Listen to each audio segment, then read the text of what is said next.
In today's video, I'm going to teach you how to switch boards on Trello. We'll start right at the source. Open Trello in your browser and sign in if you're prompted. Once you're in, head to your boards area. You'll usually find this in the left sidebar or near the top navigation, and it's your hub for everything you've created or been invited to. You'll see a collection of boards across your workspace. Pick the sample board you want to work with and open it. On this board, let's tidy up a task so our progress is clear before we move anywhere else. Locate the card labeled Studying Math. Click and hold the card, then drag it over to the Done list. That simple drag and drop motion is a core Trello move.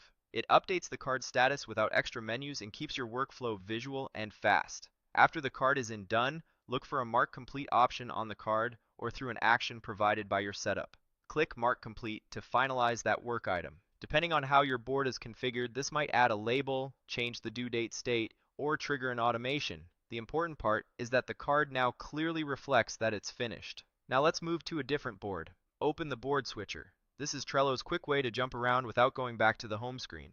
You'll typically see switch boards in the header or sidebar. Click it to reveal your recent and favorite boards, then choose a different board from your workspace. That's the basic switch.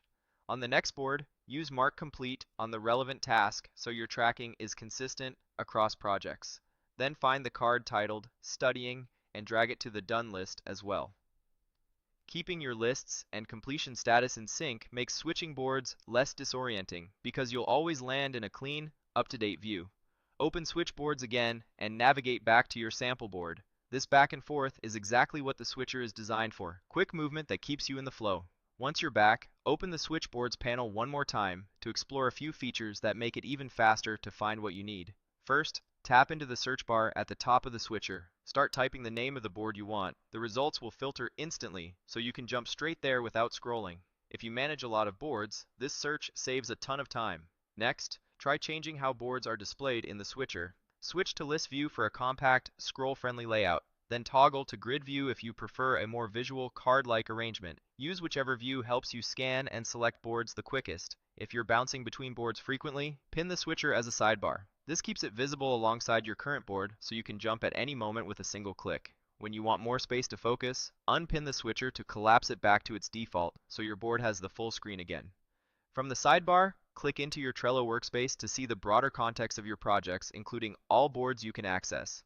This is helpful when you're orienting yourself or deciding which board to work on next. Finally, select the sample board again to return to where we started, and that's the full workflow. You opened Trello, visited your boards area, updated cards by dragging them to Done, used Mark Complete to finalize tasks, switched between boards with the switcher, searched and changed the switcher's view, pinned and unpinned it for flexibility, checked your workspace, and landed back on your sample board. Practice this a few times and it will become second nature. Thanks for watching and happy organizing in Trello.